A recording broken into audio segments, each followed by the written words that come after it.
Good evening all of you.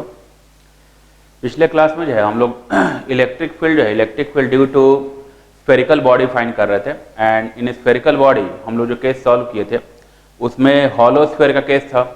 Hollow sphere में हम लोग जो है सेल रिजल्ट यूज किए थे कि अगर यूनिफॉर्मली चार्ज हॉलो स्फेयर है तो in case of uniformly charge hollow sphere inside the hollow sphere electric field at all the points will be zero, and for any point outside the sphere the whole charge of the sphere can be assumed concentrated at the center of the sphere। ठीक, ये हम लोग का point था कि बाहर के किसी भी पॉइंट के लिए पूरे चार्ज को, स्फीयर के पूरे चार्ज को हम लोग सेंटर पे कॉन्सेंट्रेट मान सकते हैं, एंड अंदर के किसी भी पॉइंट पे इलेक्ट्रिक फील्ड होता है due to uniformly charge spherical shell या hollow sphere, that will be zero. Then जो है नेक्स्ट हम लोग का जो पॉइंट था सर्ड स्फीयर का केस था। यूनिफॉर्मली चार्ज सर्ड स्फीयर में हम लोग ये चीज फाइंड किए थे कि अगर आउटसाइड पॉइंट है तो for any point outside the sphere पूरे चार्ज को हम लोग सेंटर पे कॉन्सेंट्रेट अज्यूम कर सकते हैं, एंड अगर कोई इनसाइड पॉइंट है तो इनसाइड पॉइंट पे इलेक्ट्रिक फील्ड की जो वैल्यू आई थी ρ/3 एप्सिलॉन नॉट इनटू r आया था, यानी कि directly proportional to electric field is directly proportional to r, ये आया था। ठीक, तो फॉर अ सॉलिड स्फीयर ये हम लोग का फॉर्मूला फाइंड किए थे कि electric field inside the sphere that is equal to ρ/3 epsilon naught और इनटू r। वेक्टर का फॉर्म ऐसे लिख सकते हैं। ठीक, ठीक है। अब जो है इससे बेस्ड एक होमवर्क मैंने दिया था, तो होपफुली होमवर्क सॉल्व किए होंगे सब लोग, उसको ट्राई कर लेते हैं। होमवर्क का पॉइंट ये था, जैसे एक सॉलिड स्फीयर की कंडीशन दी हुई है एंड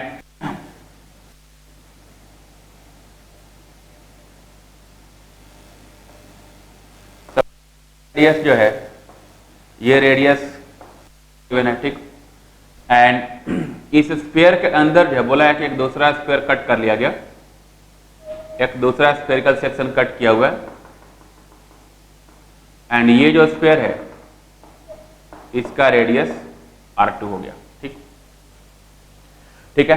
एंड जो रिमेनिंग पार्ट है इसका चार्ज डेंसिटी रो गिवन है। ठीक, हम लोगों से ये पूछा था कि इलेक्ट्रिक फील्ड इंटेंसिटी इस स्फेरिकल कैविटी जो है, जो स्फेरिकल पोर्शन रिमूव किया गया, ठीक, ये तो पूरा पोर्शन फील्ड है, तो जो ये रिमूव्ड पार्ट है उसके अंदर अगर मैं कोई पॉइंट P काउंट करता हूं, यहां पे अगर कोई पॉइंट P है, any point P, then electric field intensity ये हम लोग डिस्टेंस a माने थे और ये b एज्यूम किए थे। ठीक, तो electric field intensity, net electric field intensity at point P क्या होगा, ये हम लोग को कैलकुलेट करना था। Find net electric field at point P। ठीक, ये कैलकुलेट करना है जी। ठीक, अब कैसे सॉल्व करेंगे हम लोग को जानना है। तो पॉइंट ये है, जैसे इसको सॉल्व करना है तो अब जैसे हम लोग शुरू से ये चीज पढ़ते आ रहे हैं, जैसे सेंटर ऑफ मास में भी हम लोग चीज पढ़े थे कि कहीं भी अगर ऐसा केस है कि अगर कोई बॉडी है, कोई कंप्लीट बॉडी है, ठीक, एंड उसमें से कोई चीज रिमूव किया हुआ है, तो सबसे पहला काम ये होता है कि उस बॉडी को हम लोग फिल कर लेते हैं। ठीक, उस बॉडी को कंप्लीट कर लेते हैं।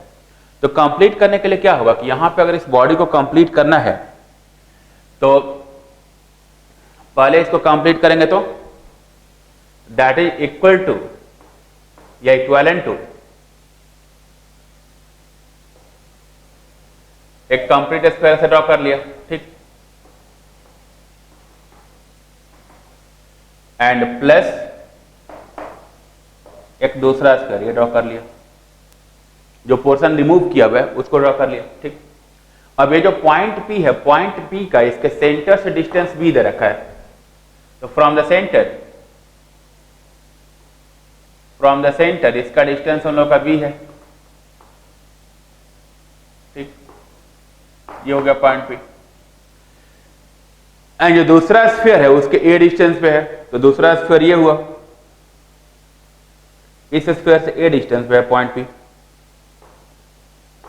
ठीक, ये हो गया ए डिस्टेंस। अब पॉइंट ये है कि जैसे मुझे ये जो रिमेनिंग पार्ट है, रिमेनिंग पार्ट की वजह से पॉइंट पी पे इलेक्ट्रिक फील्ड लिखना है, तो कैसे इसको सॉल्व करेंगे? तो पहले इस पूरे पोर्शन को कंप्लीट किया, कंप्लीट करके इसकी वजह से electric field at point P क्या होगा उसको लिख लेंगे, ठीक। तो electric field at point P इसकी वजह से मैंने लिख लिया। एंड देन जो है जो पोर्शन यहां से रिमूव हुआ है, इस पोर्शन को रिमूव किए हैं, तो क्या करना है, इसकी वजह से जो भी फील्ड होगा, जो रिमूव्ड पोर्शन है उसकी वजह से फील्ड क्या करना होगा, घटाना होगा। इसमें से इसको रिमूव किया हुआ है, ठीक। तो पूरे की वजह से जो फील्ड होगा उसमें से इसके फील्ड को घटाएंगे, तब जाके ये जो रिमेनिंग पार्ट है वो उस पार्ट का हम लोग का जो है इलेक्ट्रिक फील्ड बनेगा। तो अब जो है दोनों की वजह से इलेक्ट्रिक फील्ड लिखो। तो मैंने एज्यूम कर लिया कि इसका डेंसिटी, ये जो है इसका पूरे का डेंसिटी, इसको फिल कर दिए तो पूरे का डेंसिटी प्लस रो हो गया। एंड इसको रिमूव करना है, ठीक। यहां से इसको रिमूव करना है, तो अगर मैं इसको थोड़ा सा उल्टा सोचूं, ऐसे सोचूं कि इसका डेंसिटी माइनस रो है एंड इसको मैंने इसके साथ ऐड कर दिया, तभी तो बात बराबर ही है कि यहां पे पॉजिटिव चार्ज है एंड मैंने यहां से निगेटिव चार्ज ला के रख दिया, तो पॉजिटिव एंड निगेटिव मिलकर क्या हो जाएगा, जीरो, यानी कि वो पोर्शन वैकेंट हो जाएगा, खाली हो जाएगा। तो इसकी डेंसिटी जो है, इसकी डेंसिटी माइनस रो मैंने एज्यूम कर लिया, ठीक। अब electric field at point P जो है वो इसकी वजह से क्या होगा और इसकी वजह से क्या होगा लिखते हैं। तो इसकी वजह से अगर इलेक्ट्रिक फील्ड अगर मैं E1 लिखता हूं, तो E1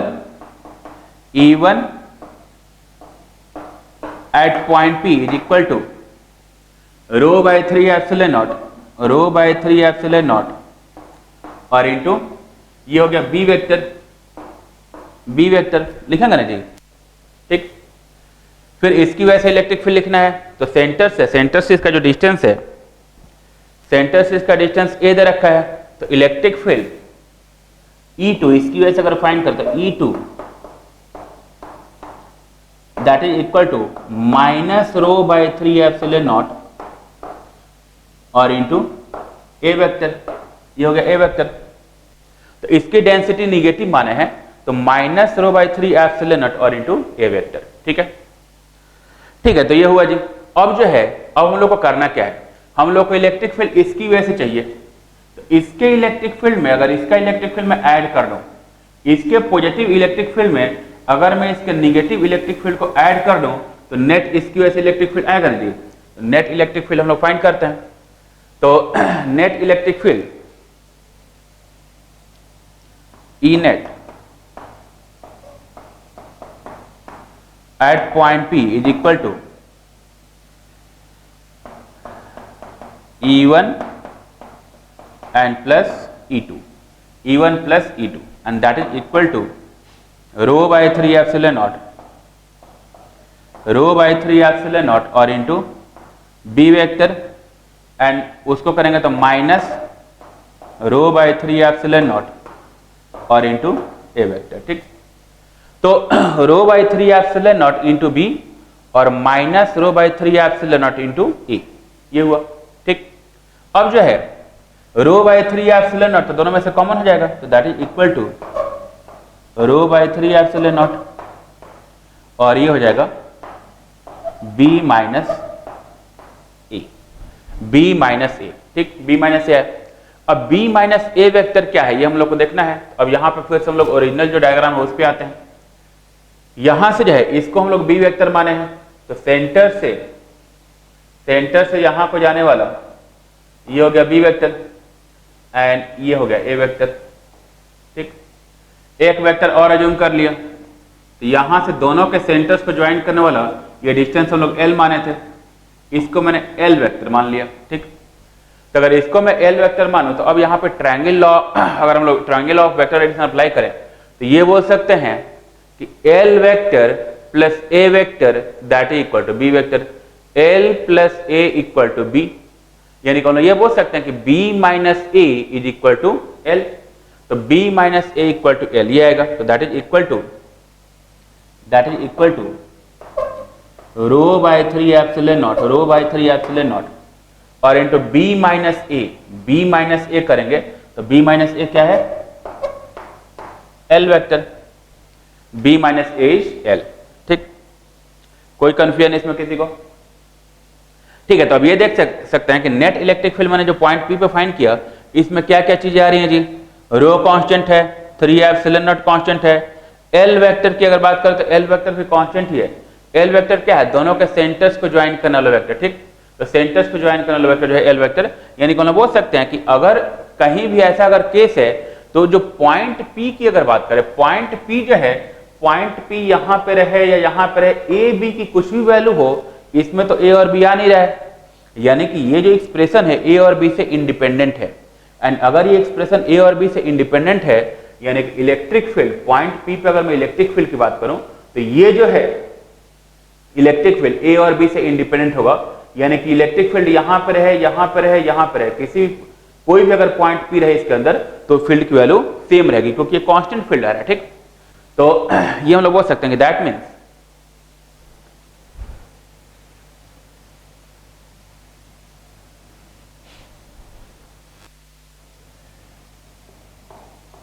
means electric field at point P is equal to rho by 3 epsilon naught or into L vector, and that is constant, means ki uniform electric field, that means uniform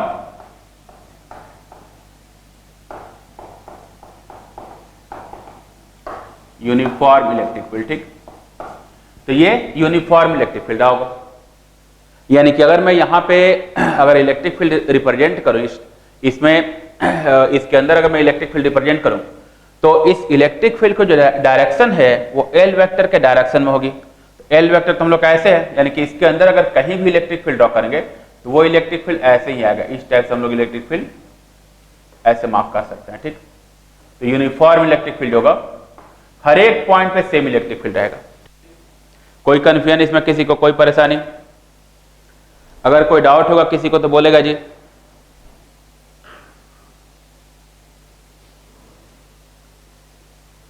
रौनक, हाँ ये रौनक बोलो, क्या क्या sound clear नहीं आ रहा है जी तुम्हारा।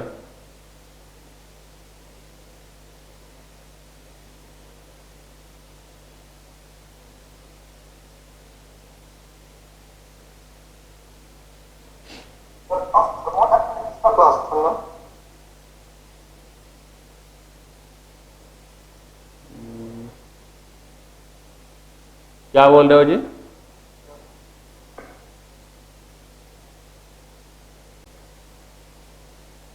रौनक फिर से एक बार बोलो थोड़ा सा क्लियरली। अच्छा, थर्मोडायनेमिक्स, अच्छा थर्सडे, अच्छा हाँ जी, टीटीएस में थर्मो चल रहा था ना। अच्छा ठीक है, थर्मो ही पढ़ लेते हैं।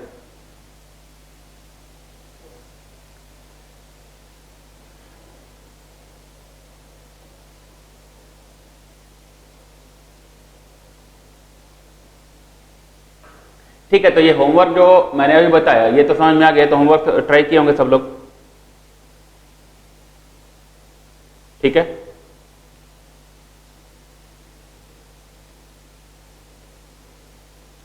ठीक है, चलो आगे इसमें थर्मोडायनेमिक्स वाला जो पार्ट है उसी को आगे कंटिन्यू करते हैं।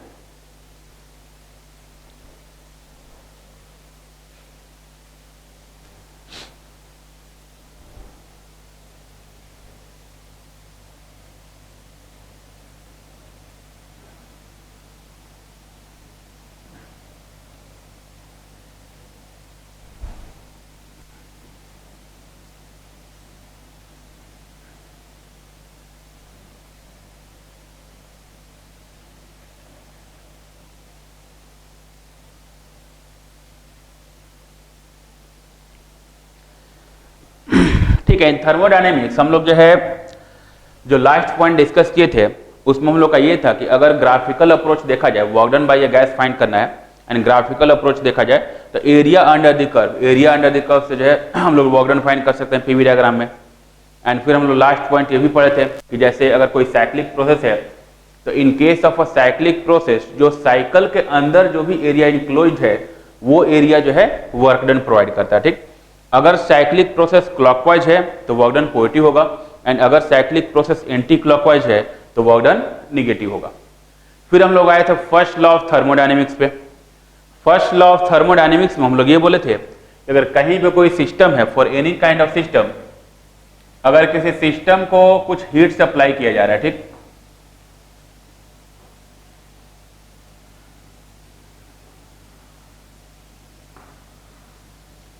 तो किसी सिस्टम को अगर Q अमाउंट ऑफ अगर हम लोग हीट सप्लाई करते हैं एक्सटर्नल सोर्स से, तो इस हीट का दो चीजों में ये हीट खर्च हो सकता है। पहला था कि इससे कुछ इंटरनल एनर्जी बढ़ सकती है, ठीक। इंटरनल एनर्जी मीन्स क्या है कि किसी गैस का टोटल एनर्जी बोल सकते हैं कि टोटल एनर्जी जो भी उसके साथ एसोसिएटेड है, that is called internal energy. And अब चूंकि हम लोग आइडियल गैसेज की बात कर रहे हैं, तो आइडियल गैसेज में हम लोग बोल सकते हैं कि आइडियल गैसेज में केवल काइनेटिक एनर्जी ही होता है, पोटेंशियल एनर्जी तो जीरो होता है। तो internal energy of any ideal gas means kinetic energy associated with the gas, ठीक। तो यहां पे अगर Q amount of heat supply किए तो इससे इसका टेम्परेचर बढ़ेगा, गैस का टेम्परेचर बढ़ेगा, एंड अगर गैस का टेम्परेचर बढ़ा तो इसकी इंटरनल एनर्जी में चेंज होगा, एंड पिस्टन हो सकता है कि मूव कर जाए। पिस्टन अगर मूव किया तो कुछ वर्क डन होगा, ठीक। तो हम लोग का जो इक्वेशन आया था फर्स्ट लॉ ऑफ थर्मोडायनेमिक्स की जो इक्वेशन आई थी, that is equal to Q is equal to delta U plus W, Q equal to delta U plus W, ये आया था, ठीक। ठीक है, अब यहां पे इंटरनल एनर्जी डिफाइन करते हैं।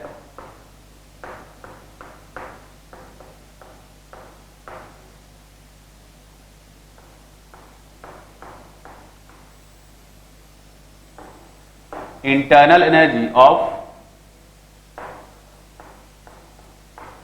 A gas,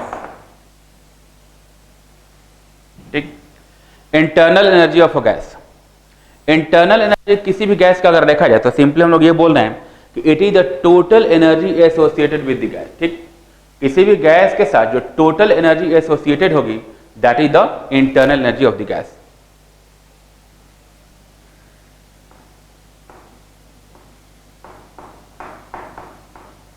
It is the total energy associated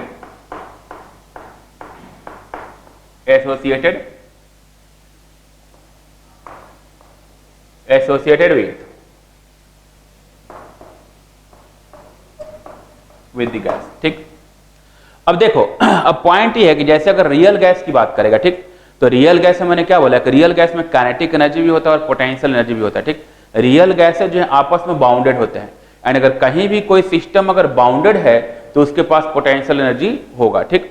तो बाउंडेड सिस्टम जो होगा उसके लिए पोटेंशियल एनर्जी डिफाइंड होता है। तो उस केस में क्या होगा कि अगर मैं काइनेटिक एंड पोटेंशियल दोनों की बात करूं तो इंटरनल एनर्जी जो होगा वो उस केस में केवल टेम्परेचर का फंक्शन नहीं होता है, ठीक। उस केस में जो ये वॉल्यूम का भी फंक्शन होता है। लेकिन चूंकि हम लोग यहाँ पे आइडियल गैसेज को ही डिस्कस कर रहे हैं, रियल गैसेज को डिस्कस नहीं कर रहे हैं, तो आइडियल गैसेज जो है वो हम लोग का केवल काइनेटिक एनर्जी ही जो है काइनेटिक एनर्जी ही एसोसिएटेड होता है। यानी कि इंटरनल एनर्जी में बोल सकता हूं कि it is the kinetic energy associated with the gas. तो यहां पे भी बोल सकते हैं कि in case of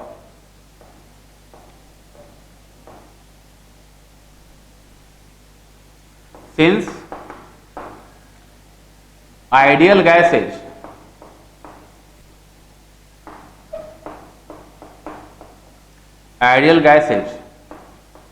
have only kinetic energy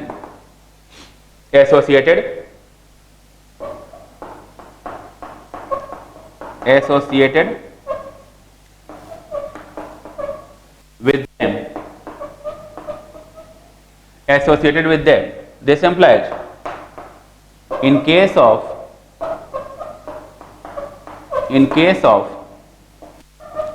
an ideal gas,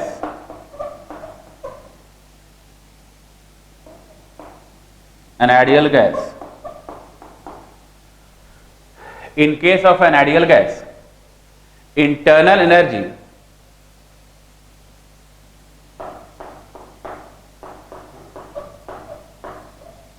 internal energy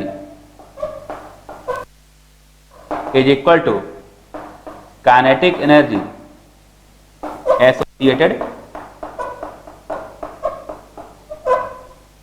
associated with the gas. ठीक, तो case of an ideal gas हम लोग देखा जाए तो इंटरनल एनर्जी और काइनेटिक एनर्जी दोनों सेम है। ठीक, अब ये चीज ध्यान होगा कि हम लोग जब काइनेटिक थ्योरी ऑफ गैसेज पढ़े थे तो वहां पे ये चीज डिफाइन किए थे कि किसी गैस की जो काइनेटिक एनर्जी है वो टेम्परेचर डिपेंडेंट होती है। ठीक, total kinetic energy of any gas हम लोग डिफाइन किए थे, वो डिग्री ऑफ फ्रीडम पे भी डिपेंडेंट है, शायद याद होगा, एक बार उसको रिमाइंड कर लेते हैं।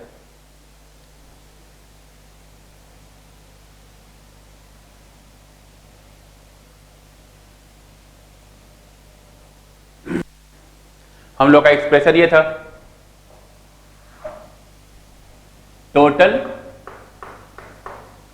टोटल काइनेटिक एनर्जी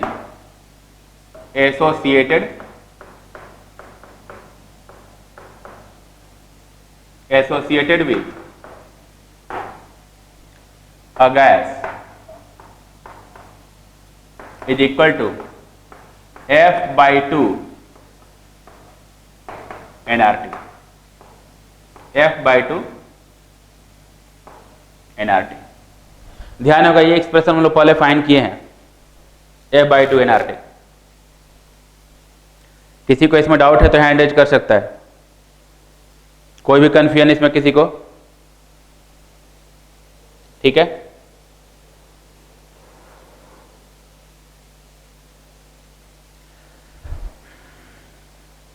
ठीक है। तो total energy, total kinetic energy associated with the gas, with a gas जो होगा F/2 nRT है। ठीक, F यहाँ पे डिग्री ऑफ फ्रीडम है, N is the number of mole, R the constant है, T इज द टेम्परेचर। ठीक, तो अब अगर मैं इंटरनल एनर्जी की बात करूं, that means for an ideal gas,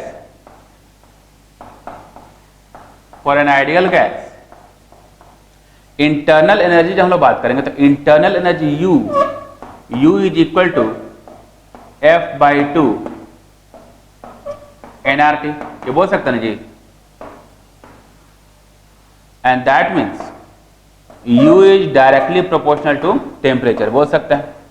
for any gas, अगर किसी भी गैस की अगर बात करें तो डिग्री ऑफ फ्रीडम तो उस गैस के लिए कांस्टेंट ही होगा, तो बाकी सब चीजें कांस्टेंट है, तो चेंज क्या होगा? टेम्परेचर। तो किसी भी गैस का अगर टेम्परेचर चेंज करेंगे तो उसके इंटरनल एनर्जी में चेंज होगा। तो ये पॉइंट ध्यान रखेंगे कि अगर कोई आइडियल गैस है तो in case of an ideal gas जो इंटरनल एनर्जी होता है वो केवल टेम्परेचर का फंक्शन होता है। लेकिन अगर हम लोग रियल गैसेज की बात करें तो रियल गैसेज में क्योंकि काइनेटिक एनर्जी और पोटेंशियल एनर्जी दोनों इन्वॉल्व होते हैं, तो वहां पे रियल गैसेज में बहुत सारी चीजें जो है, बहुत सारे फैक्टर्स आ जाते हैं। तो टेम्परेचर तो एक फैक्टर होगा ही, वॉल्यूम भी एक फैक्टर हो जाता है। ठीक, वॉल्यूम बहुत ज्यादा कर देंगे तो गैसेज फ्री है, उनके बीच में इंटरेक्शन कम होगा, पोटेंशियल एनर्जी कम होगा, वॉल्यूम कम कर देंगे, इंटरेक्शन ज्यादा हो जाएगा। तो पॉइंट ये है कि वहां पे वॉल्यूम वगैरह से भी, वॉल्यूम, प्रेशर, बहुत सारे डिपेंडेंट क्वांटिटी होंगे, तो वहां पे डिपेंडेंसी बढ़ जाएगी। ठीक, लेकिन यहाँ पे क्या है कि in case of an ideal gas ये केवल टेम्परेचर डिपेंडेंट है। ठीक, एंड अब हम लोग बोल सकते हैं कि अगर मुझे इंटरनल एनर्जी में चेंज चाहिए तो that means change in internal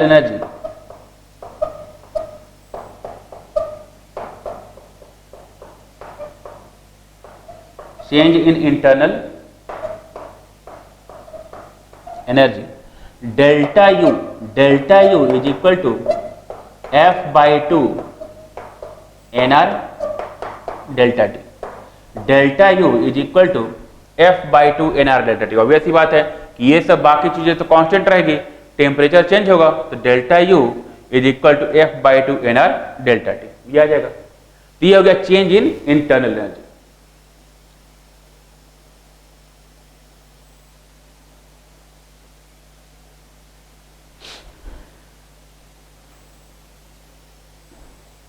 कोई परेशानी इसमें किसी को? ठीक है,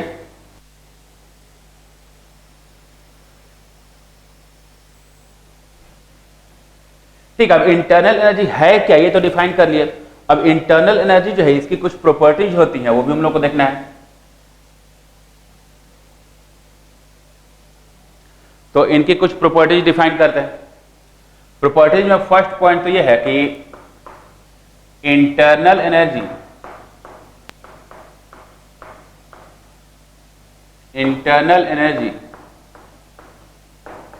इज अ स्टेट फंक्शन।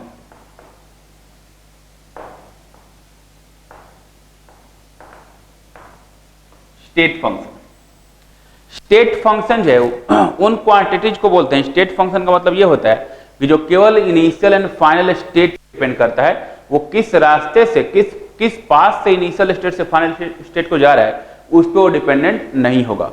तो स्टेट फंक्शन जो है वैसी क्वांटिटी है जो केवल स्टेट डिपेंडेंट हो। इनिशियल स्टेट क्या है, फाइनल स्टेट क्या है, अगर केवल स्टेट डिपेंडेंट होगी तो उनको क्या बोलेंगे, स्टेट फंक्शंस बोलेंगे। ठीक, तो इंटरनल एनर्जी जो है स्टेट फंक्शन क्यों है जी?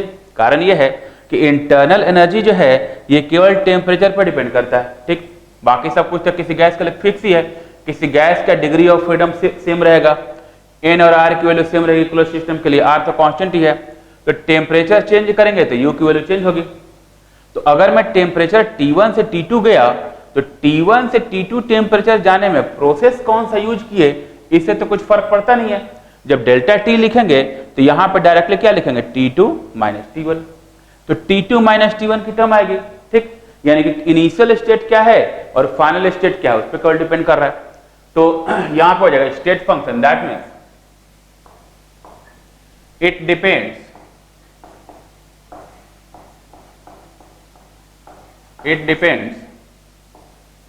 ओनली ऑन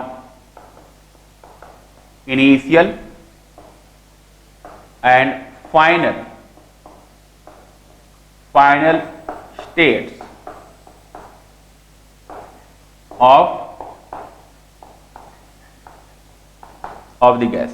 ठीक, गैस का इनिशियल स्टेट क्या है और उसका फाइनल स्टेट क्या है केवल उस पर डिपेंड करेगा, बाकी किसी चीज पर डिपेंडेंट नहीं होगा। ठीक, तो इसीलिए इसको हम बोल रहे हैं कि स्टेट फंक्शन है। ठीक, एक पॉइंट और भी लिख सकते हैं, that means internal energy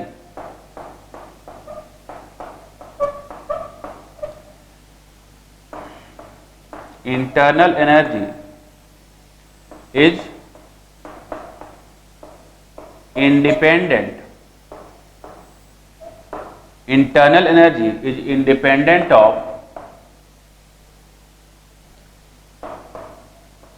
independent of the path taken। किस रास्ते से ये चेंज हुआ उस पर डिपेंड नहीं करेगा। ठीक, internal energy is independent of the path taken. ठीक है, ठीक है। अब ये तो इंटरनल एनर्जी की बात हुई जी। अब अगर हम लोग आते हैं वर्क डन पे, तो वर्क डन बाय ये गैस अगर देखा जाए तो वर्क डन बाय ये जो गैस जो है, वर्क डन बाय ये गैस, वो हम लोग का स्टेट फंक्शन नहीं होता है। ठीक, वर्क डन बाय ये सिस्टम या वर्क डन बाय ये gas is a path function. कारण क्या है कि जैसे मान लो कि मैंने बहुत सारे प्रोसेस डिफाइन किए थे। आइसोबारिक प्रोसेस के लिए अलग हम लोग का वर्क डन आया था, आइसोथर्मल के लिए अलग वर्क डन आया था, एडियाबेटिक के लिए अलग आएगा। ठीक, तो पॉइंट ये है कि जैसे जैसे प्रोसेस चेंज होगा, वैसे वैसे पाथ चेंज होगा। एंड अगर पाथ चेंज हुआ तो वर्क डन भी चेंज होगा। तो वर्क डन जो है ये हम लोग का पाथ डिपेंडेंट क्वांटिटी है। Work done is a path dependent quantity. ठीक, ये हम लोग का स्टेट फंक्शन नहीं है, ये पाथ फंक्शन है। ठीक, तो वैसी फिजिकल क्वांटिटी जो पाथ पे डिपेंडेंट हो those are called path function. ठीक, तो work done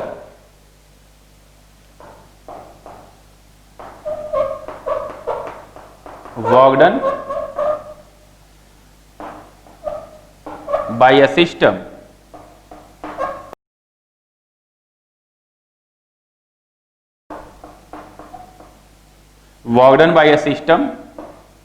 or gas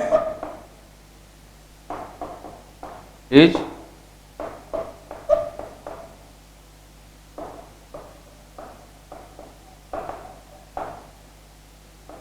a path function। ठीक, work done by a gas or system is a path function। clear a point?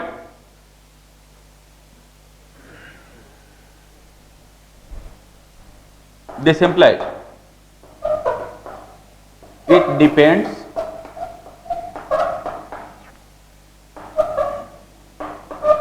on the it depends on the path.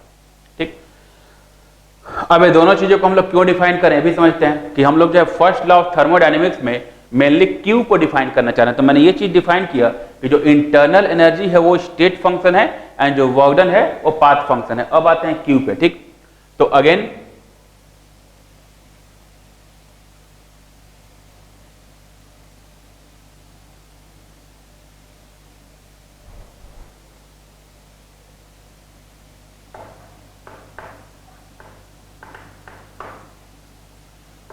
Q is equal to delta U plus W। Q equal to delta U plus W।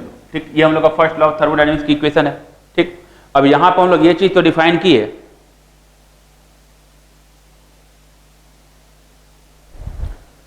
कि जो delta U है ये तो हम लोग का state function है जी,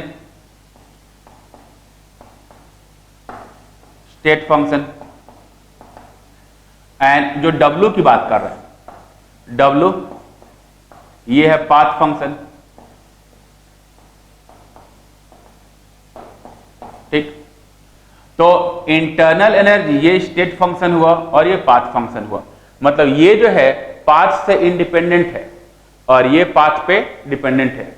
अब अगर मैं Q की बात करूं तो Q जो है, चूंकि Q U डेल्टा U और W का सम है एंड इन दोनों में एक जो है पाथ से इंडिपेंडेंट है एंड दूसरा पाथ पे डिपेंडेंट है। तो अगर कोई पूछेगा कि Q क्या है तो हम लोग बोल सकते हैं कि Q जो है वो पाथ डिपेंडेंट होगा। कारण क्या है कि अगर W पाथ डिपेंडेंट हो गया तो यहाँ पे अलग अलग पाथ के लिए वर्क डन की वैल्यू डिफरेंट डिफरेंट होती जाएगी। एंड अगर यहाँ पे W की वैल्यू डिफरेंट डिफरेंट पुट करेंगे तो जो Q की वैल्यू है वो भी तो अलग अलग पाथ के लिए डिफरेंट डिफरेंट होते जाएगी ना जी। यानी Q जो हो क्या होगा, पाथ फंक्शन हो जाएगा। ठीक, तो Q is also a path function, path function. ठीक,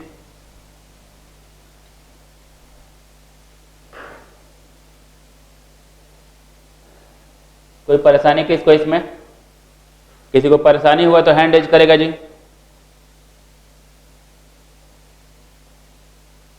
कोई भी डाउट, स्टेट फंक्शन क्या है, पाथ फंक्शन क्या है?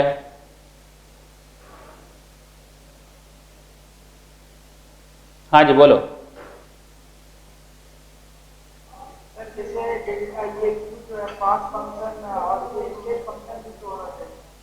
नहीं, जैसे इंटरनल एनर्जी की जो बात कर रहे हैं, इंटरनल एनर्जी क्या है? इंटरनल एनर्जी जो है इसका जो एक्सप्रेशन हम लोग लिखे थे, इंटरनल एनर्जी में इक्वेशन क्या आई थी? U इज इक्वल टू, या डेल्टा U की बात करें तो delta U change in internal energy, ये हम लोग का एक्सप्रेशन आया था F/2 nR डेल्टा T। ठीक, now for a given gas,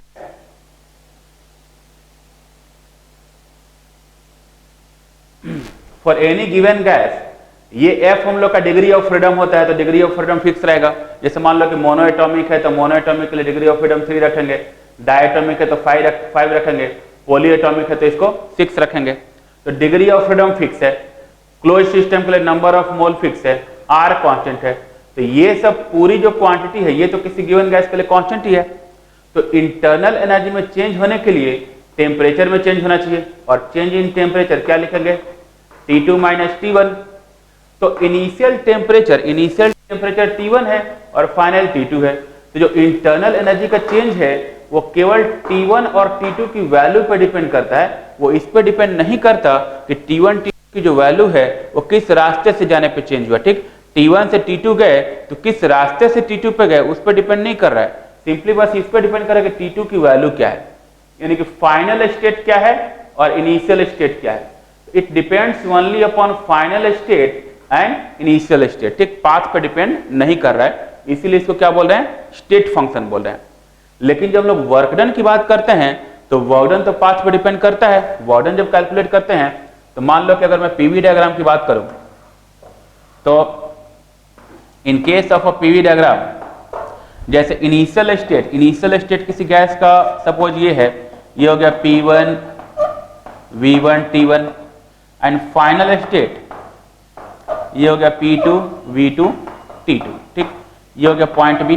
ठीक, अब यहां से ए से बी का स्टेट चेंज हो रहा है। अब ए से बी का स्टेट जाने में बहुत सारे केसेज हो सकते हैं। एक तो स्टेट ऐसे सीधे जा सकता है, ऐसे चेंज हो सकता है। दूसरा ऐसे भी हो सकता है, ठीक। तीसरा ऐसे भी हो सकता है, ठीक। बहुत सारे पास हो सकते हैं। यहां से ऐसे भी जा सकता है, यहां से बी पे ऐसे भी जा सकता है। लेकिन जब मैं वर्क डन फाइंड करूंगा तो वर्क डन जो होगा, यहां से यहां जाने में वर्क डन कैलकुलेट करेंगे तो ये पूरा एरिया कैलकुलेट करना पड़ेगा। ये वर्क डन फाइंड करेंगे तो इसका वर्क डन डिफरेंट आएगा। ये वर्क डन फाइंड करेंगे, इसका वर्क डन डिफरेंट आएगा। इसका वर्क डन डिफरेंट आएगा, इसका वर्क डन डिफरेंट आएगा। यानी कि वर्क डन जो है वो टोटली किस पर डिपेंडेंट हो गया? पाथ पर डिपेंडेंट हो गया। तो गैस के पाथ पर डिपेंड कर रहा है तो ये क्या हो गया? पाथ फंक्शन हो गया। एंड अब मैं जो है क्यू की बात कर रहा हूं तो ये हम लोग का स्टेट पर डिपेंड कर रहा है। मतलब ये जो है पाथ पर डिपेंडेंट नहीं है, लेकिन ये पाथ पर डिपेंडेंट है। तो इन दोनों में से एक अगर पाथ पर डिपेंडेंट है एंड क्यू इन दोनों का सम है तो क्यू को ऑटोमेटिकली पाथ डिपेंडेंट होना पड़ेगा, क्योंकि अगर डब्ल्यू जो है पाथ के साथ चेंज होगा तो क्यू भी पाथ के साथ चेंज होगा। कोई दिक्कत इसमें? समझ आया जी?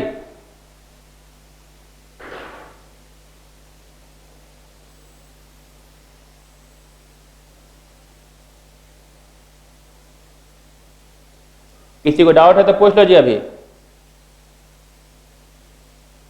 क्लियर हुआ? हाँ जी प्रिंस, तुम डाउट पूछा था ना? Yes sir. ठीक है, अभी कोई दिक्कत नहीं है? No sir.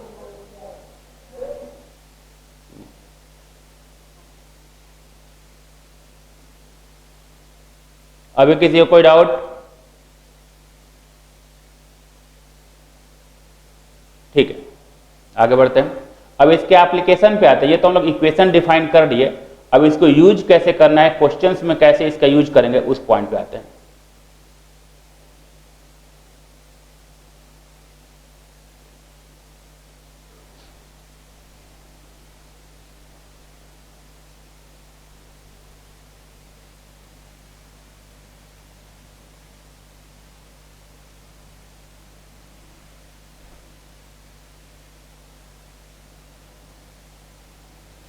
ठीक है, एक चीज और है यहां पे, हम लोग यही बोल सकते हैं कि जैसे अगर मैं इंटरनल एनर्जी की बात करूं, ठीक, तो मान लो कि एक साइक्लिक प्रोसेस है, ठीक। किसी गैस का स्टेट जो है ए से चेंज होना स्टार्ट हुआ, ए से चेंज होकर इसका स्टेट बी को जा रहा है एंड फिर बी से इसका स्टेट चेंज होकर ए को आ गया, ठीक। तो अब ये एक साइक्लिक प्रोसेस हुआ, ए से बी गया और फिर बी से ए आ गया। तो इनिशियल स्टेट और फाइनल स्टेट दोनों सेम है। तो अगर मैं इंटरनल एनर्जी की चेंज की बात करूं तो जैसे मान लो कि यहां पे जो है, यहां पे सपोज प्रेशर P1 है, वॉल्यूम V1 है और टेम्परेचर T1 है, ठीक। यहां पे pressure P2, volume V2, temperature T2, ये डिफाइन कर दिया। अब अगर मैं ए से बी और बी से ए का अगर पूरे साइकिल का अगर मैं डेल्टा यू फाइंड करूं तो change in internal energy for the whole cyclic process कितना होगा? ये होगा 0। कारण क्या है? कारण ये है कि जब मैं डेल्टा टी की वैल्यू पुट करूंगा, ठीक, delta U is equal to F by 2 n R delta T, ये हम लोग की इक्वेशन है। डेल्टा टी क्या है? Change in temperature. तो जब ए से बी को गए तो टेम्परेचर में चेंज हुआ एंड फिर बी से ए आ गए तो टेम्परेचर फिर से T1 हो गया। तो जब मैं पूरे साइकिल की बात करूंगा तो इनिशियल टेम्परेचर भी T1 है और फाइनल टेम्परेचर भी T1 है। तो इनिशियल माइनस फाइनल जब मैं वैल्यू लिखूंगा तो डेल्टा टी की वैल्यू क्या हो जाएगी? 0 हो जाएगी। एंड अगर डेल्टा टी 0 है तो उस केस में डेल्टा यू की वैल्यू क्या होगी? ये भी 0 हो जाएगी, ठीक। तो फॉर एनी साइक्लिक प्रोसेस, कोई भी अगर साइक्लिक प्रोसेस है तो किसी भी साइक्लिक प्रोसेस में change in internal energy delta you जो होगा वो ऑलवेज 0 होगा, ठीक। तो एक पॉइंट यहां पे लिख लेंगे, for any cyclic process, for any cyclic process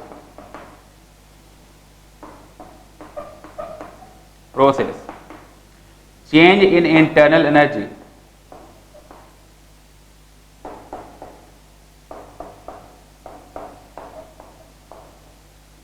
change in internal energy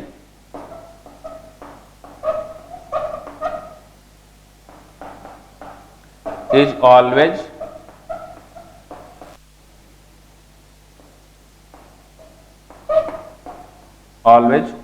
zero.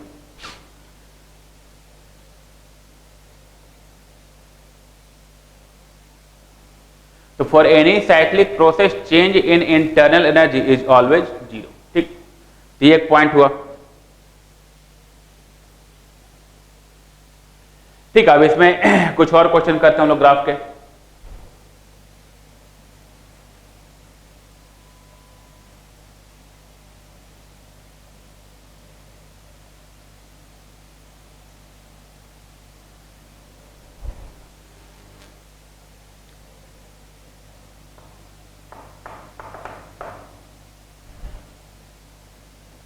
ठीक है, जैसे मान लो कि एक पीवी डायग्राम दे रखा है,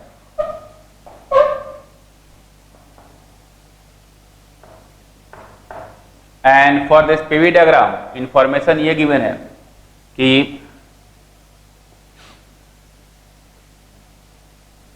ये हम लोग का स्टेट ए हो गया। एक गैस जो है इनिशियली स्टेट ए से स्टेट बी को जा रहा है एंड देन स्टेट सी को गया। ठीक, दूसरा केस जो है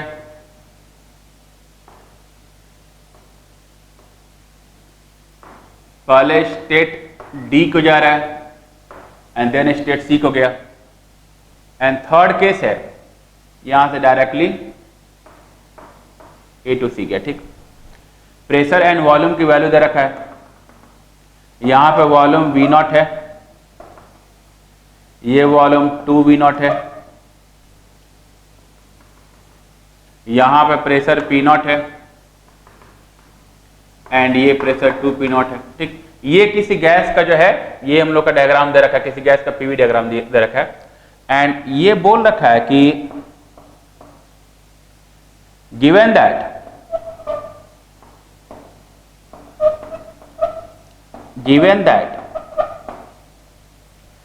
Q for the process A to C, Q for the process A to C, A से C तक डायरेक्टली जो गया उसका Q जो है that is equal to Q not.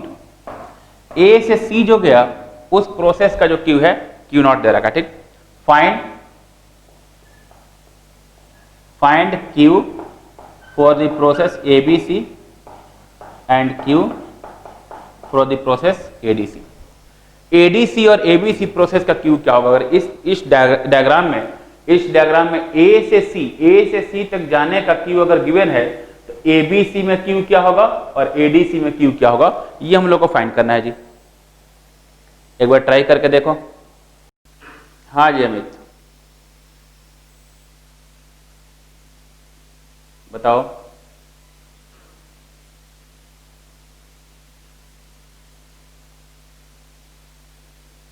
Amit कुछ आंसर फाइंड किया क्या? होगा सर, क्योंकि अभी आपने बताया कि इंटरनल एनर्जी पाथ को डिपेंड करता ही नहीं। मैं क्यू की बात कर रहा हूं जी, heat supplied to the system. आपने बोला ना सर कि change in internal energy path से इंडिपेंडेंट होगा, लेकिन मैं चेंज इन इंटरनल एनर्जी तो पूछ ही नहीं रहा हूं, मैं तो क्यू पूछ रहा हूं।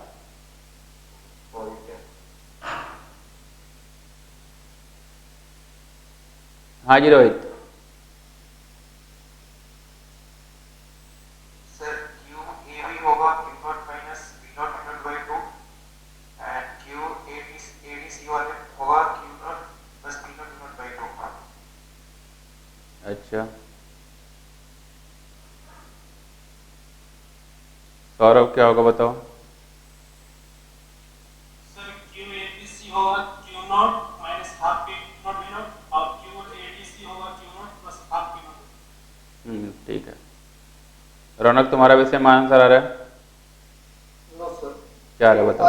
फर्स्ट प्रोसेस में 4 क्यू नॉट बाई 5 और सेकंड प्रोसेस में क्यू नॉट के इक्वल आ जाएगा। एडीसी जो है क्यू नॉट के इक्वल।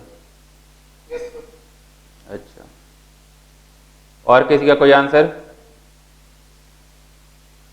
और कोई सॉल्व किया जी? प्रतीक तुमने सॉल्व किया?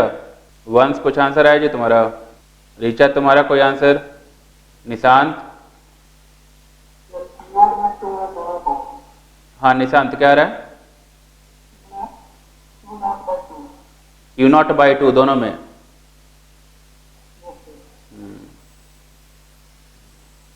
हाँ जी वंश बोलो। Sir Q A Q naught minus P naught V naught by 2 Q A Q naught plus P naught V naught by 2। अच्छा ठीक है। और कोई सॉल्व किया है? नुपुर तूने सॉल्व किया क्या? मधुरेंद्र तुमने? ठीक है चलो देखते हैं। देखो अब यहाँ पे जैसे मुझे Q फाइंड करना है, तो जो basic first law of thermodynamics की अगर बात करें तो फ्रॉम फर्स्ट लॉ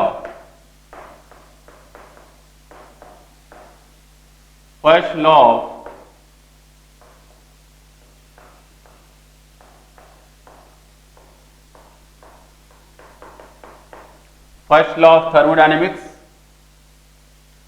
जो हम लोग की इक्वेशन है Q is equal to delta U plus W। ठीक, ये हम लोग का बेसिक इक्वेशन है। अब इसमें अभी हम लोग फाइंड किए हैं कि जो डेल्टा U है, delta U is a state function. ठीक, तो डेल्टा U स्टेट फंक्शन है एंड W जो पाथ फंक्शन है। अब पॉइंट ये है कि अगर डेल्टा U स्टेट फंक्शन है तो जो A टू C के लिए डेल्टा U होगा वही ABC के लिए होगा और वही ADC के लिए होगा। तो डेल्टा U चूंकि इनिशियल स्टेट सब में A है, फाइनल स्टेट सब में C है, तो A से C जाने में जो इंटरनल एनर्जी का चेंज होगा वो तीनों प्रोसेस के लिए सेम होगा। ठीक, तो इंटरनल एनर्जी का चेंज तीनों में सेम होगा। अब जो है मुझे A से C जो है, A से C का Q पता है, तो A से C प्रोसेस के लिए वो first law of thermodynamics apply करते हैं। तो that means Q for the process AC is equal to delta U for the process AC and plus W for the process AC। और A to C के लिए Q की value तो Q0 है जी, ये होगा Q0, that is equal to delta U for the process AC and plus W work done. तो work done find करना है तो area under the curve A से C तक का ये हम लोग का ग्राफ है, इसके नीचे का एरिया, तो ये एरिया पूरा नीचे का हम लोग को फाइंड करना होगा। तो ये कितना हो जाएगा? हाफ और into sum of parallel sides. Parallel side का सम कितना है? P0 प्लस 2P0 और into perpendicular separation. Perpendicular separation कितना हो गया? V0। और नहीं तो चाहे तो इसके एरिया को अलग फाइंड कर ले और इसके एरिया को अलग फाइंड कर ले, दोनों को ऐड कर लें, दोनों बात बराबर ही होगा। तो ये हो जाएगा work done in process AC, नीचे का जो एरिया पूरा होगा दैट इज हाफ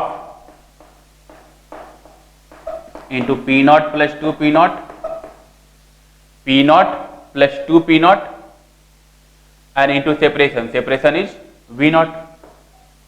ठीक, तो इसकी वैल्यू है delta U for the process AC and plus 3/2 P0 V0। ठीक, 3/2 P0 V0। अब जो है मुझे यहां से डेल्टा U फाइंड करना है, तो दैट मीन्स ये हम लोग का आ गया Q0। That means delta U for the process AC that is equal to Q0 minus 3/2 P0 V0। Delta U AC जो होगा, A से C तक जाने का जो डेल्टा U है ये हम लोग का आया Q0 माइनस 3/2 P0 V0। ठीक, एंड अब हम लोग जानते हैं कि चेंज इन इंटरनल एनर्जी किसी भी प्रोसेस के लिए सेम ही होता है। ठीक, अगर इनिशियल स्टेट सेम है और फाइनल स्टेट सेम है तो डेल्टा U की वैल्यू सेम होगी। तो जो डेल्टा U AC के लिए होगा वही डेल्टा U ABC के लिए होगा और वही डेल्टा U ADC के लिए होगा। तो तीनों का तो डेल्टा U मुझे पता चल गया जी। ठीक, तो that is equal to, this implies delta U for the process AC is equal to delta U for the process ABC and that is equal to delta U for the process ADC and that is equal to Q0 minus 3/2 P naught V naught. ठीक ठीक है, तो तीनों process का जो है delta you ये तो कैलकुलेट कर लिया, यहां तक आती होगी बात समझ में। अब जो है मान लो कि मुझे एबीसी प्रोसेस के लिए फाइंड करना है, तो फिर से फर्स्ट लॉ ऑफ थर्मोडायनेमिक्स जो है एबीसी के लिए अप्लाई करते हैं।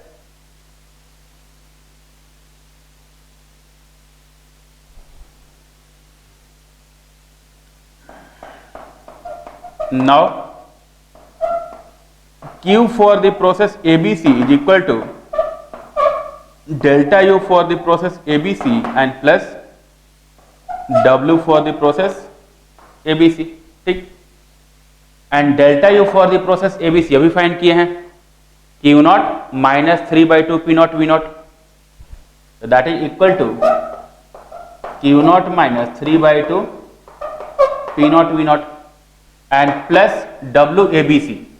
ABC प्रोसेस में वर्क डन, तो ये देखो A से B तक का जो प्रोसेस है ये हम लोग का आइसोबारिक प्रोसेस है, और B से C वाला आइसोकोरिक प्रोसेस है। आइसोकोरिक प्रोसेस में तो वर्क डन 0 ही होता है, या area under the curve find करना है। तो ABC प्रोसेस की अगर बात करें तो ABC प्रोसेस में ये जो वर्टिकल लाइन है उसका तो एरिया अंडर द कर्व 0 होगा, एंड इसका area under the curve find कर ये फाइंड करना होगा। ये एरिया कितना हो जाएगा, P नॉट और इंटू वी नॉट। ठीक, तो P नॉट वी नॉट। ठीक, तो work done in process ABC that is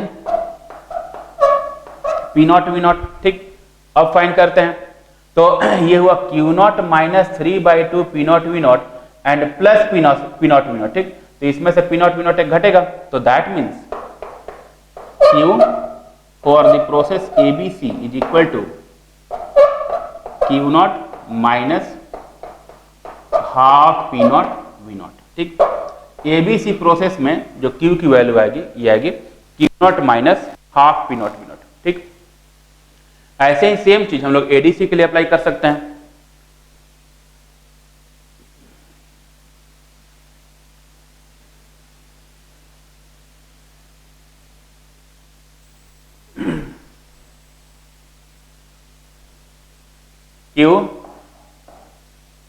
Q ADC is equal to delta U ADC and plus W ADC।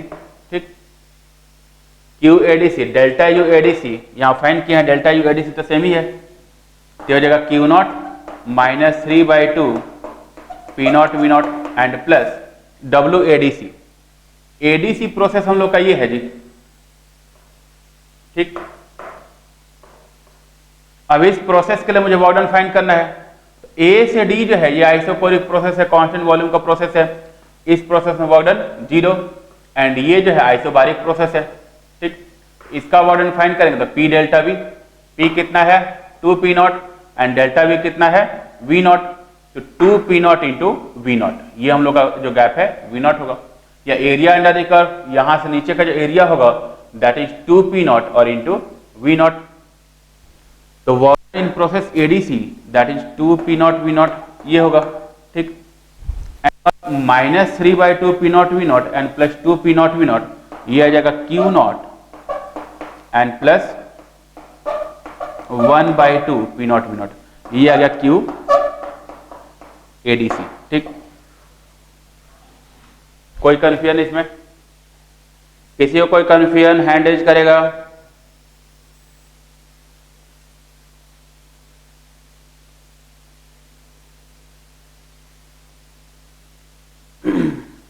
हाँ जी नीचा बताओ।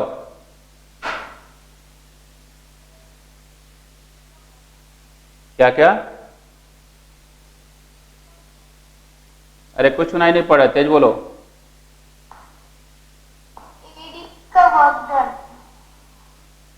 एडी का वर्क डन, एडी जो है वो आइसोकोरिक प्रोसेस है जी, कांस्टेंट वॉल्यूम का केस है। ए से डी जब हम लोग जा रहे हैं तो वॉल्यूम में तो कोई चेंज हो नहीं रहा है, एंड अगर वॉल्यूम कांस्टेंट होता है तो आइसोकोरिक प्रोसेस में वर्क डन कितना होता है 0। आइसोकोरिक कांस्टेंट वॉल्यूम वाला प्रोसेस उसमें वर्क डन क्या होगा 0। या ऐसे भी देखो कि जैसे ए से डी जा रहे हैं, जैसे ये हम लोग का ए से डी है, तो ए से डी वर्टिकल लाइन है ना जी, तो वर्टिकल लाइन में एरिया इनक्लोज्ड क्या होगा 0। वॉल्यूम एक्सिस के साथ वो एरिया कुछ इनक्लोज कर ही नहीं रहा है, वॉल्यूम एक्सिस के तो परपेंडिकुलर है, एरिया इनक्लोज उसका 0 है, तो ऐसे ही बोल सकते हैं कि उसका वार्डन 0 होगा। वैसे ही बी से सी का जो है वो भी वार्डन 0 होगा, वो भी आइसोकोरिक प्रोसेस है। ठीक है ना जी।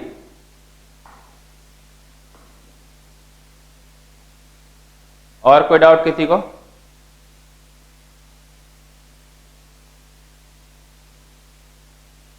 रौनक समझ में आया जी? Yes sir. Sir internal energy को एनआरटी के फॉर्म में लिखते तो उसको P0 के फॉर्म में नहीं लिख सकते हैं। लिख सकते हैं, क्यों नहीं लिख सकते हैं? F/2 एनआरटी है ना जी, F/2 एनआरटी है तो F/2 P0 लिख सकते हैं उसको। यस सर, तो ये तो हम लोग डिफाइन लेकिन ये चीज देखो, जब टेम्परेचर में चेंज होगा तो प्रेशर वॉल्यूम कुछ चेंज हो सकता है ना जी। तो जब तुम nr डेल्टा t लिखोगे तो nr डेल्टा t को P2V2 माइनस P1V1 लिखोगे। Yes sir. हाँ, तो nr डेल्टा सेम आएगा, देख लो करके। तो सर हम लोग डायरेक्ट इंटरनल एनर्जी A2C भी तो कैलकुलेट कर सकते हैं। कर सकते हैं, वहां से कर सकते हैं, लेकिन पॉइंट ये है कि ये कौन सा गैस दिया नहीं जी, मोनोएटॉमिक है कि डायएटॉमिक है तो बोला नहीं था, तो डिग्री ऑफ फ्रीडम क्या रखोगे? Yes sir. Degree of freedom तो नहीं पता हम लोगों को। Yes sir. हाँ, अगर डायएटॉमिक दे देता तो फिर तो कोई टेंशन ही नहीं था, फिर तो कुछ भी नहीं देता तब भी कैलकुलेट कर लेते। और कोई डाउट किसी को? कोई दिक्कत है जी? ठीक है, चलो एक सिमिलर क्वेश्चन और करते हैं।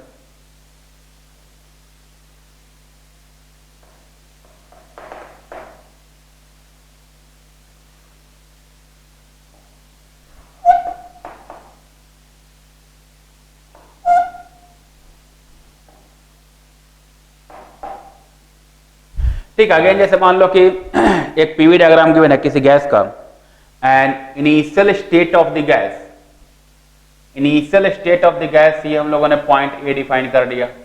ठीक, यहां से गैस का स्टेट चेंज होना शुरू हुआ, ए से पहले बी को गया,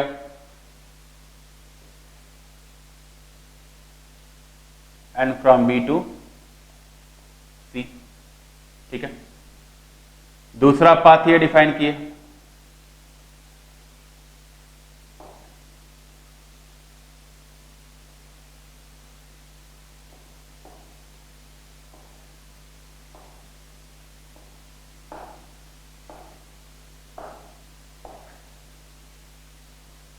A B C A D C ये डिफाइन कर दिया। एंड अब जो है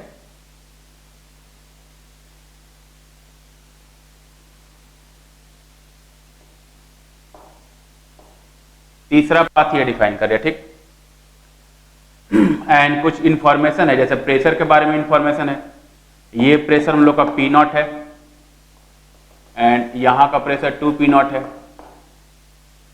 पॉइंट डी जो है, पॉइंट डी का वॉल्यूम V0 है। ठीक, लेकिन पॉइंट सी का वॉल्यूम नहीं दे रखा है। ठीक, एंड ये इंफॉर्मेशन है कि जो ए से सी तक का जो प्रोसेस है,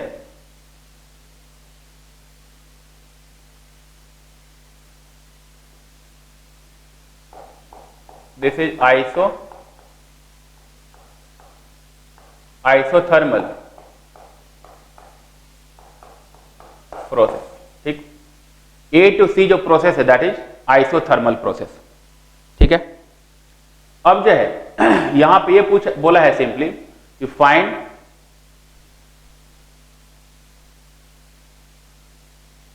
फॉर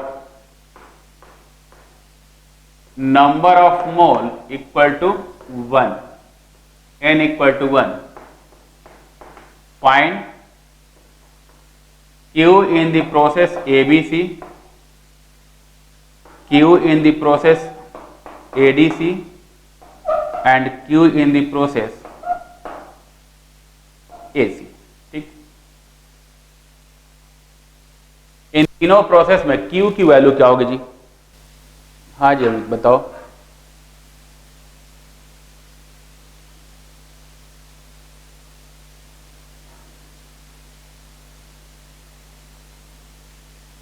क्या रहा है जी आंसर अमित? नहीं नहीं, छोटा नहीं हो, नहीं दिया है क्वेश्चन में, बहुत आसानी से फाइंड कर सकते हो।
हाँ जी ज्योत्सना,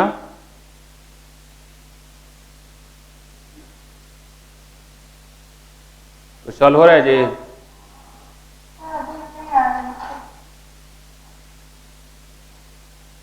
क्यू ए सी की जो वैल्यू है क्यू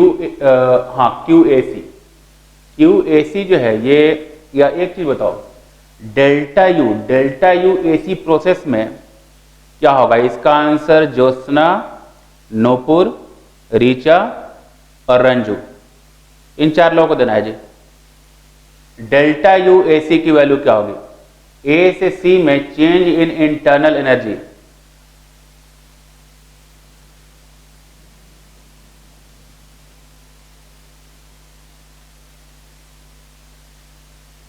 लड़के लोग आंसर करेंगे जी।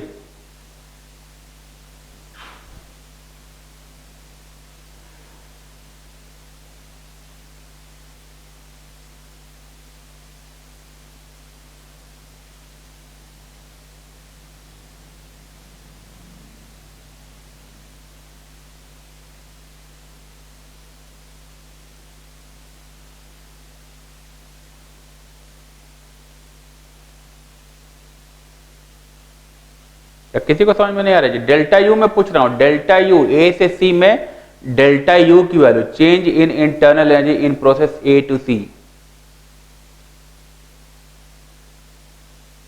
हाँ जी ऋचा बोलो।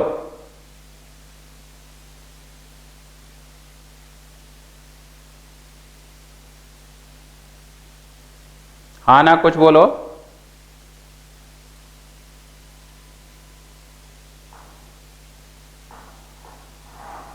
नहीं हुआ सॉल्व?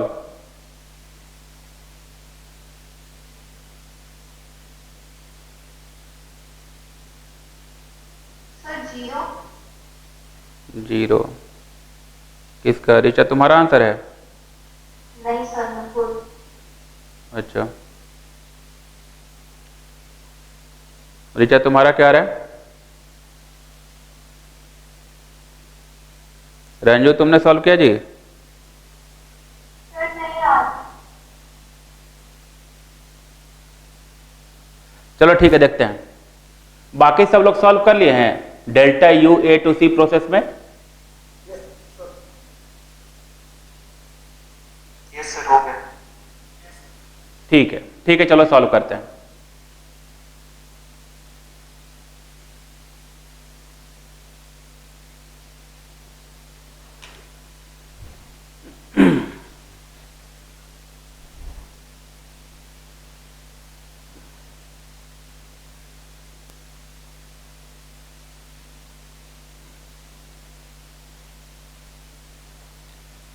देखो अब यहाँ पे पूरे क्वेश्चन में इंफॉर्मेशन ये दे रखा है कि ये जो हम लोग का आइसोथर्मल प्रोसेस है, ठीक। आइसोथर्मल प्रोसेस के लिए हम लोग एक तो पॉइंट ये बोल सकते हैं कि for the process A C, for A to C, isothermal process है तो आइसोथर्मल प्रोसेस में इक्वेशन क्या होती है? P1V1 is equal to P2V2, ये अप्लाई कर सकते हैं। PV इक्वल टू कांस्टेंट, तो for an isothermal process PV equal to constant, that means P1V1 equal to P2V2, ठीक। और P1 V1 यहाँ पे अगर देखा जाए तो यहाँ पे प्रेशर कितना है 2P0 एंड वॉल्यूम कितना है V0।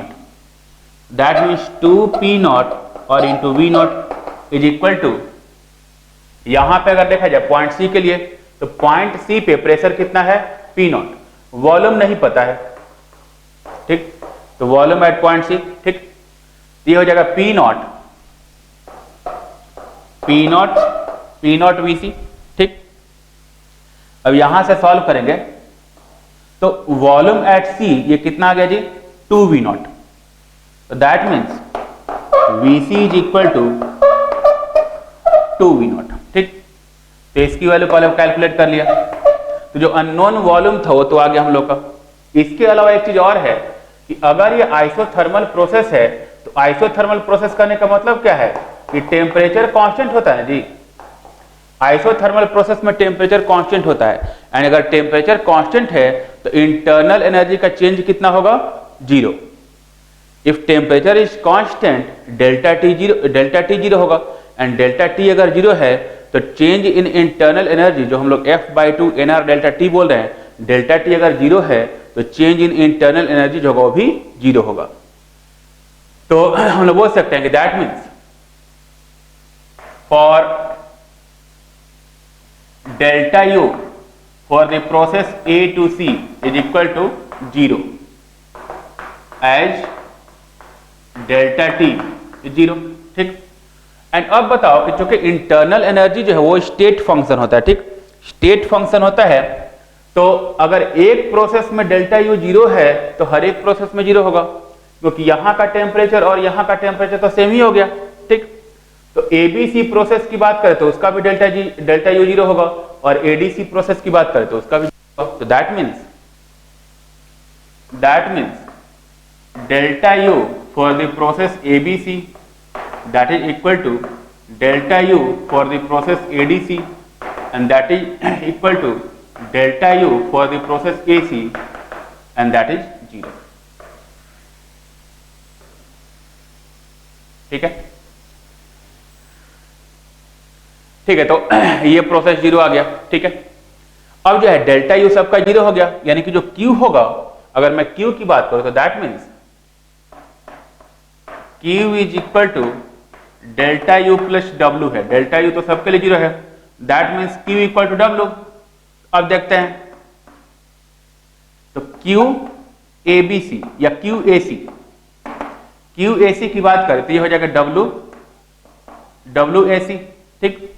And WAC isothermal process में वॉर्डन हम लोग कैलकुलेट करें, that is equal to in isothermal process work done that is equal to nRT ln V2 by V1, nRT ln V2 by V1, ये हम लोग का फॉर्मूला है। अब nRT लिखें या P1 V1 या P2 V2 लिखे, बात तो बराबर ही है। PV इक्वल टू nRT है तो PV इक्वल टू nRT में या तो P1 V1 लिख ले और नहीं तो P2 V2 लिख ले, बात तो बराबर ही है। तो P1 V1 करेंगे तो यहां से भी 2P0 V0 आएगा, और यहां से P2 V2 करेंगे तो ये भी 2P0 V0 आएगा, ठीक। तो ये हो गया 2P0 V0 and ln V2 by V1, V2 final volume तो 2V0 and upon V1 initial volume V0, तो 2V0 अपॉन V0 ये आ जाएगा 2, तो ये हो गया ln 2, ठीक। तो ये आ गया QAC, ठीक। ऐसे हम लोग जो है QABC फाइंड करते हैं, QABC is equal to WABC, ठीक। WABC तो ABC प्रोसेस की अगर वर्कडन की बात करें तो A से B प्रोसेस की अगर बात करें तो AB प्रोसेस जो है ये हम लोग का आइसोबारिक प्रोसेस है, ठीक। आइसोबारिक प्रोसेस है, कांस्टेंट प्रेशर का प्रोसेस है, तो इन आइसोबारिक प्रोसेस वर्कडन क्या होता है P डेल्टा V, प्रेशर कितना है 2P0 एंड डेल्टा V कितना हुआ V0, तो 2P0 V0। And B to C की बात करें तो B to C क्या है आइसोकोरिक प्रोसेस है, और इन आइसोकोरिक प्रोसेस वार्डन कितना होता है 0, तो B से C में वार्डन 0 होगा, तो टोटल ABC प्रोसेस में जो वार्डन होगा वो तो इसी प्रोसेस के करस्पॉन्डिंग होगा, तो ये कितना हो जाएगा 2P0 V0, ठीक। That is 2p naught v naught. Now Q in process ADC is equal to W in process ADC. And W की बात करें, वर्क डन की बात करें, ADC प्रोसेस में A to D प्रोसेस की अगर बात करेंगे तो ये हम लोग का फिर से आइसोकोरिक प्रोसेस हो गया जी, कांस्टेंट वॉल्यूम का केस है। एंड अगर वॉल्यूम कांस्टेंट है इसका वर्क डन 0, या एरिया इनक्लोज वर्टिकल लाइन है तो इसका एरिया इनक्लोज 0 होगा। A से D तक प्रोसेस का वर्क डन 0, एंड D से C जब जा रहे हैं तो D to C क्या है, ये हम लोग का आइसोबारिक प्रोसेस है। एंड आइसोबारिक प्रोसेस है तो आइसोबारिक प्रोसेस में प्रेशर कितना है P नॉट, एंड वॉल्यूम में चेंज कितना है V नॉट। तो P नॉट और into V naught, P naught into V naught, तो QADC that is equal to P naught V naught. ठीक ठीक है, तो ये इसका Q का आंसर रहा होगा जी। कोई भी दिक्कत, किसी को कोई परेशानी?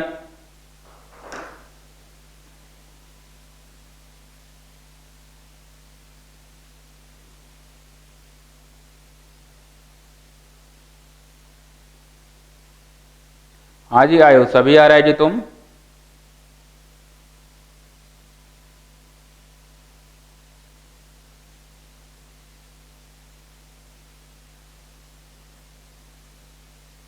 आयो समोल्य?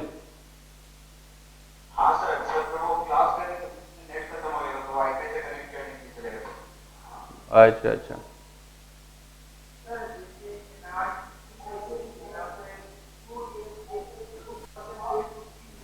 work done process is NRT ln V2 by V1 कैसे लिखे है? नहीं सर, एनआरटी का वैल्यू 2 अच्छा 2p नॉट v नॉट। देखो ये जो है हम लोग का आइसोथर्मल प्रोसेस है। आइसोथर्मल प्रोसेस का वर्क डन जो होता है NRT ln V2 by V1 होता है। एंड अब मैंने आइडियल गैस इक्वेशन अप्लाई किया, PV इक्वल टू NRT। तो A से C में PV equal to NRT apply करेंगे तो या तो A पे अप्लाई कर लो, नहीं तो C पे अप्लाई कर लो। तो A पे PV की वैल्यू क्या है, प्रेशर है 2p नॉट एंड वॉल्यूम क्या है V नॉट, तो 2p नॉट V नॉट हुआ। या C पे अगर देखा जाए तो C पे प्रेशर है P नॉट एंड वॉल्यूम है 2V नॉट। तो A पे लिखें या C पे लिखें, दोनों पे जो है मैं चाहूं तो NRT को P इंटू V से रिप्लेस कर सकता हूं, और P इंटू V से रिप्लेस करेंगे तो 2p नॉट V नॉट होगा। ठीक है ना जी?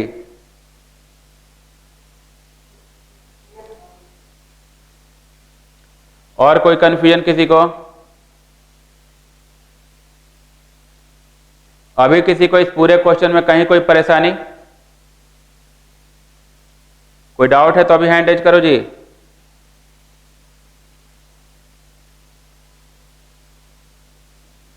ठीक है, तो अज्यूम कर रहे हैं कि किसी को कोई डाउट नहीं। अब तो ये जो है फर्स्ट लॉ ऑफ थर्मोडायनेमिक्स का एप्लीकेशन कैसे करना है, एक बेसिक एप्लीकेशन के मैंने क्वेश्चन जो है यहाँ पे सॉल्व किया है। अब जो है इसमें ये फर्स्ट लॉ का तो एप्लीकेशन आ गया, अब इसमें फर्दर कुछ पॉइंट्स है जिनको डिस्कस करके एंड जो मेन जो ग्राफिकल क्वेश्चंस होते हैं उन पॉइंट्स को हम लोग को जाना है।